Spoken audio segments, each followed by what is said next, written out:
Hey, Robin. Hi, Steph. Can you believe we're kicking off Series 3?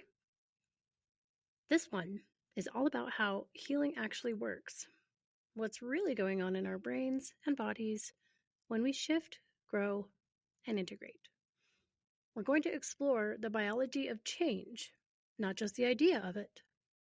Yeah, I'm so excited about this one.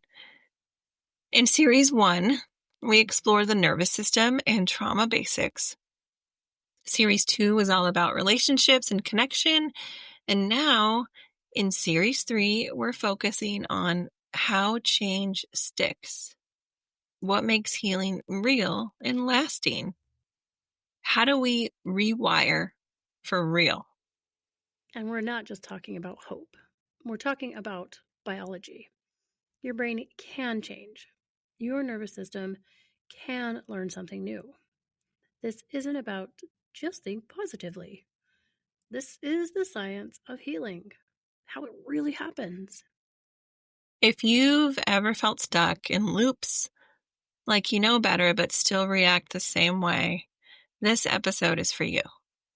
We'll dig into neuroplasticity, survival pathways, and what helps new patterns take hold. And if you've been in survival mode a long time, we want to gently remind you your nervous system is wired to adapt. You're not behind. It's never too late to begin again. Let's land together for a moment. If it feels okay, gently bring your attention to your body. Maybe name 3 points of contact. Perhaps sensations where your body meets the surface beneath you, like pressure or warmth. If that's not accessible, you might instead look around the room and name 3 colors you see, or even listen for 3 sounds. This practice isn't about doing it right, it's about arriving. There's no pressure to feel calm or focused. Just notice what's present. If it feels supportive, you might soften your jaw or notice your breath. If physical shifts aren't available or comfortable right now, simply bringing awareness to what you sense is more than enough. You're here, and that matters. Let's talk about neuroplasticity. That's your brain's ability to change and adapt throughout your life. For years, people believed the brain stopped developing in childhood. We now know that's not true. Your brain is always changing in response to experience, environment, and repetition. And that includes trauma. Chronic stress or trauma teaches your nervous system to stay on alert. But the same pathways that wired in survival can also wire in safety. That's what makes healing possible. Exactly. And when we talk about rewiring, we don't mean erasing your past or pretending you were never hurt. We mean that your system starts to recognize that the danger has passed, that something different is happening now. And here's the key: your nervous system doesn't change through information alone. So you can't just think your way into healing. The body learns through felt experience, through consistency, regulation, and repair. Exactly. Tools like somatic practices, breath work, sound, movement, and co-regulation are how we offer our systems new input. And that's what creates change. Real embodied change. Pretty cool. This is why we see healing as a practice. This is not an achievement. You might pause in a moment where you'd normally react. You might ask for a need to be met instead of staying silent. These small shifts, these are rewirings, and they matter. And it's okay if the old patterns still show up. That doesn't mean you're failing. Rewiring is repetitive, and nonlinear. But each moment you respond with awareness instead of reactivity, you're creating a new path. I love that analogy. It's like just picturesque. Check it out. It's like walking a new trail through the woods. At first, the path is hard to see, but the more you walk it, each choice, each pause, each moment of presence, the clearer it gets. Eventually, it becomes the default. That's how healing becomes integrated. With time, compassion, and consistency, those tiny shifts begin to transform how you relate to yourself, others, and ultimately the world around you. It's important to remember that healing isn't always obvious in the moment. You might not feel different right away, but those moments of choosing presence, of coming back to yourself, that's the work, and it counts. Let's walk through a tool we love. We call it the pause rewire. Yes, the next time you feel a surge of emotion, overwhelm, shutdown, tension, pause for just a few seconds. Get curious. What's happening in your body?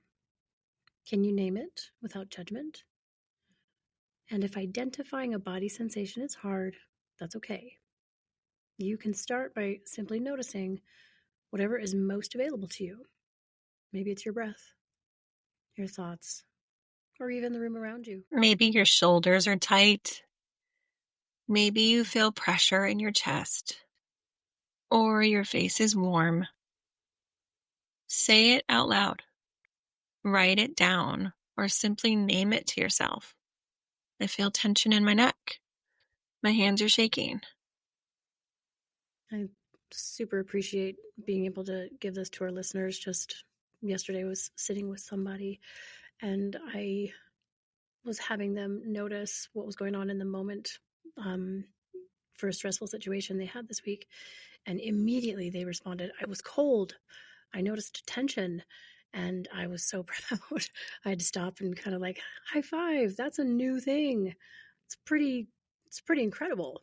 Right? That noticing and just Yes. having the ability to like sit with it. I mean, that's what they say, that's what they mean when they say like sit with it. That's not you necessarily like sitting, it's you being able to like ride that wave, move through it.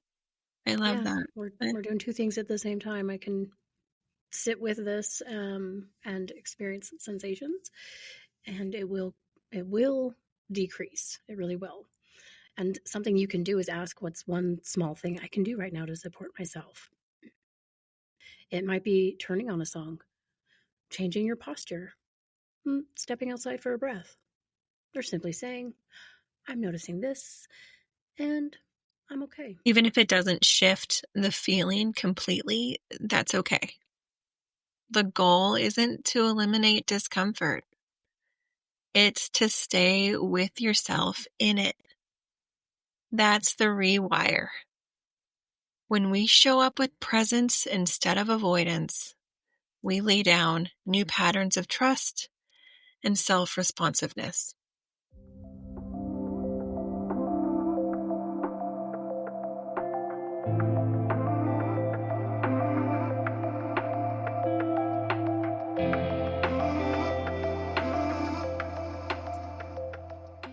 Here's your nervous system nugget. Healing doesn't require big leaps. It happens in those micro moments. Your brain learns through repetition, not perfection. Every time you notice a cue of safety, every time you pause before reacting, every time you stay present for one extra breath, you're building a new neural pathway. That's how we heal. Not all at once, but piece by piece. And remember, this might look different for everyone. If physical gestures aren't available or don't feel safe, offering yourself a kind thought, or even a slow exhale, that counts. The more you offer your system gentle, supportive cues, the more it will trust that safety is possible. We hope this episode reminds you that you're not broken and you're not stuck. Your brain was built for adaptation. Your body remembers how to heal. And no matter how long you've been in a pattern, you can begin again. Not with force, but with care. Your system is listening. Next week, we'll talk about why some coping tools just don't work and what regulation really looks like. You won't want to miss it. If this episode resonated with you, consider sharing it with someone you care about. We've been so moved by the messages and feedback from y'all. It truly is a gift to be in this together. And remember, healing isn't linear, and we're here for the ride.